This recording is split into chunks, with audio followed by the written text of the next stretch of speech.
Zen of stone skipping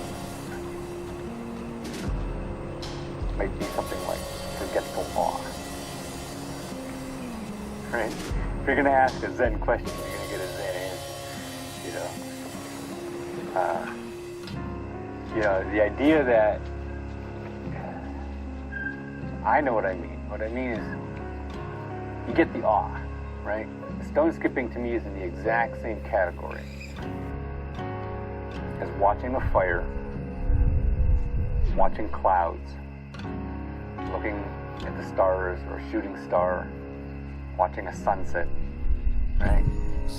That's the experience. It's the same experience. Unlike some of these things, if you trace all of these phenomena backwards, stone skipping has kind of this point of origin in yourself, right? So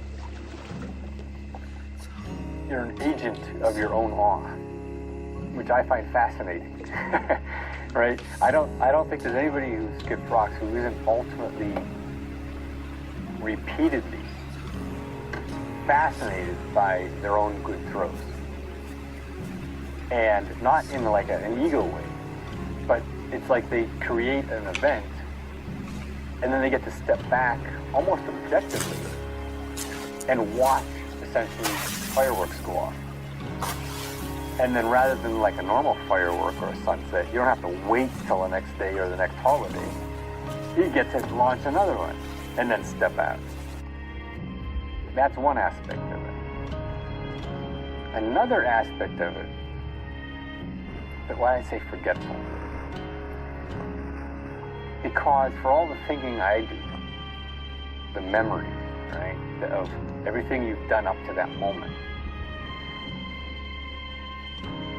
that goes away. It's part of that objectivity, right? To get divorced of the subjectivity of your involvement in the process requires forgetting. And it's in that moment of release, it's in that moment that you then have an eye that is most appreciative. It's the child's eye, right? And then on top of that, I personally have this belief, and what I find enjoyable and kind of ironic about it is that the enjoyable and ironic. Okay, so it's not just that it provides this dopamine, right? And it's not just that you get in this timeless moment of pure observation and appreciation. It's also that you're going backwards in time. By which I mean, I believe the origin of the appreciation. Not to mention the tactile aspect of throwing the rock.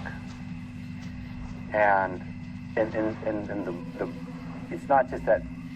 The tactile aspect of throwing the rock to me is archaic, right? I think, take it or leave it, that there is a very large evolutionary core to the body and mind experience that's going on with stone skipping, right? You're going back to a time when you would hold a rock and evaluate it for its mechanical qualities, right? Whether it's tool making or hunting or even basket weaving, there's a natural logic, a literal logic, like sentential logic, but it's material. It's I have a problem which is mechanical, that I see this thing becomes a kind of component in that can be applied to other more higher orders of things. And so to me, holding stone, evaluating order, all of those if-then kinds of thoughts that occur in, with fire, air, water, right, and wood, form the whole basis of how we think in the world.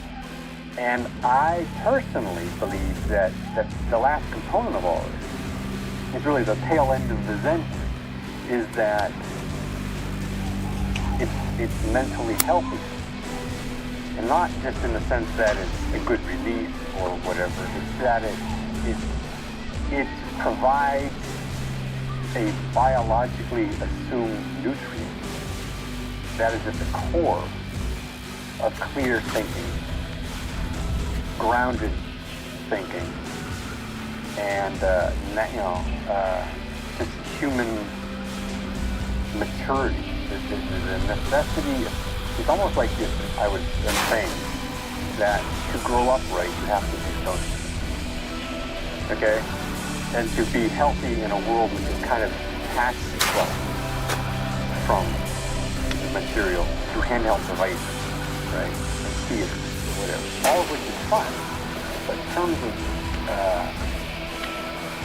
rites of passage, right? There's certain learning that, lessons that have to be learned, I think. And I say stoicism, but I don't mean it absolute. I mean by saying that you could find the same thing through 100 other processes, provided they put you where you can see the sky, you can see green, right? You know what the feel of the soil is, or the wood texture, the evaluative process of natural material. You might not need it maybe in an urban environment, but if you have it and something goes haywire, or you have a sudden crisis of some kind, you have a net to fall into, I think, a sense of confidence in the bigger world. So that's abstract and it's very personal, and by which I mean egocentric.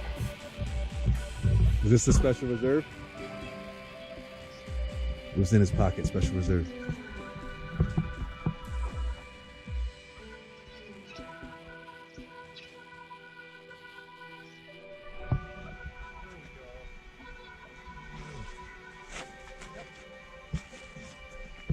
Get down.